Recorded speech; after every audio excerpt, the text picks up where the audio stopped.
আউযু বিল্লাহি মিনাশ শাইতানির রাজিম। বিসমিল্লাহির রহমানির রহিম। সম্মানিত উপস্থিতি, সকলকে আমার সালাম, আসসালামু আলাইকুম। আমরা আজ এখানে উপস্থিত হয়েছি যে ঘটনাকে কেন্দ্র করে, এটা মোটেও আশান্বিত ছিল না। আমি যখন সকালে শুনলাম, আমি তো বাঘ হারিয়ে ফেলছিলাম। আমার এক স্যার ফোন দিয়ে বলছে, নুরমান স্যারের খবর কি? আমি কেন, কি হয়েছে? উনি নাকি বলতে, ওনারা যেন দ্বিধাবোধ করছে, মারা গেছে এটা বলতেই যেন চাচ্ছে না। আসলে আমি তখন নামাজ পড়তে উঠছিলাম, ওই শুনলাম, শুনে আমি নামাজটা পড়েই রওনা দিয়েছি। গিয়ে দেখলাম সত্যি এটা আসলে ধৈর্য রাখা খুব কঠিন। এই নূর মোহাম্মদ স্যার, আমার পরিতোষ স্যার যেমন বললেন যে এই স্কুলে আসার পর থেকে স্কুলের পরিবেশ পাল্টে গেছে, এটা অত্যন্ত সত্য কথা। নূর মোহাম্মদ স্যার যখন আসলেন, সম্ভবত 97 সাল হবে, 95 সালে উনি স্কুলে জয়েন করেছেন। আর 97 সালের ঘটনা, উনি আমাদের তৎকালীন হেড স্যারের কাছে আবদার রেখেছে যে আব্দুল আলিম ইন্টারমিডিয়েট পরীক্ষা দিয়েছে, কয়েকদিন বিরতি, তার অনার্সে ভর্তি হতে কিছু সময় লাগবে, এই সময়টা আমরা কাজে লাগাতে পারি কিনা। স্যারের ওই প্রস্তাবে হেড স্যার আমাকে ডাকলেন, দেখে বললেন, ঠিক আছে আব্দুল আলিম, তুমি যে কয়েকদিন সময় পাও, এই স্কলারশিপ ব্যাচে একটু ক্লাস নাও। আমি ক্লাস নিয়েছিলাম এবং সে ব্যাচ থেকেই বৃত্তি পাওয়া শুরু হয়েছিল। এতে আমি খুব ধন্য হয়েছিলাম, খুব মনে আনন্দ পাইছিলাম যে আমি শুরু করলাম, স্যার আমাকে ডেকে নিয়ে গেল, আমি যতটুকু পেরেছি সহযোগিতা করেছি, তাতে স্কুলের রেজাল্ট ঘুরে দাঁড়ানো শুরু করেছে। ওই যে শুরু হয়েছে, সেখান থেকে কিন্তু আমাদের শাহতলা মাধ্যমিক বিদ্যালয়ের রেজাল্ট বরাবরই ভালো হয়েছে।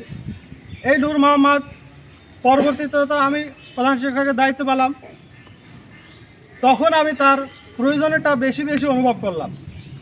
আমি দেখতাম যে আমার তৎকালীন হেড স্যার কী হবে, কী কাজ করতে হবে, অমুক কাজ করতে হবে, নূর মোহাম্মদ কই, ডাকো, নূর মোহাম্মদে ডাকো।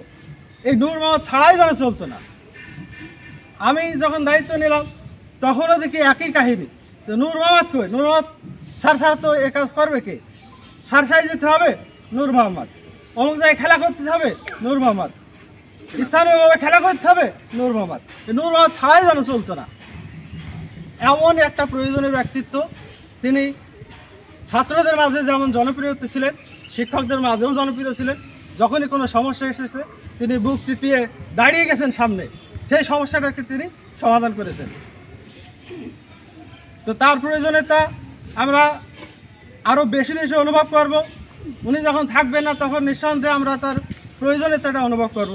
আল্লাহ আমাদের সেই প্রয়োজনীয়তা কীভাবে মেটাবেন জানি না, তা আমরা সবাই দোয়া করি সেই সমস্যাও যেন আমাদের মেটে।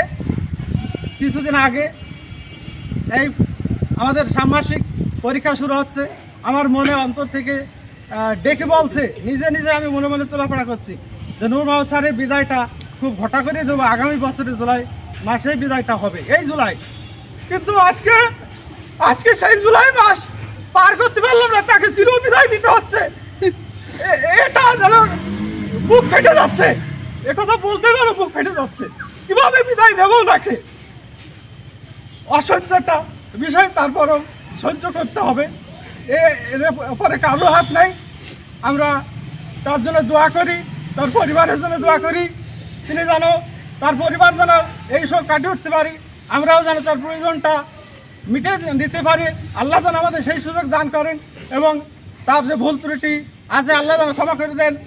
আপনাদের সাথে কিংবা এলাকার বাসীর সাথে যদি কোনো অন্যায় করে থাকে, কোনো ভুল করে থাকে, তো আপনারা একটু ক্ষমা করে দেবেন। সবাই তার জন্য দোয়া করবেন, উনি যেন আল্লাহর কাছে গিয়ে সুখী থাকতে পারে, আল্লাহ যেন তার বেশ নসিব করতে পারে, এই কামনা করে সবাইকে ধন্যবাদ জানিয়ে আমি আমার কথা বলা শেষ করছি। আল্লাহ হাফেজ। ধন্যবাদ স্যারকে। অনেক আবেগের কথা, কষ্টের কথা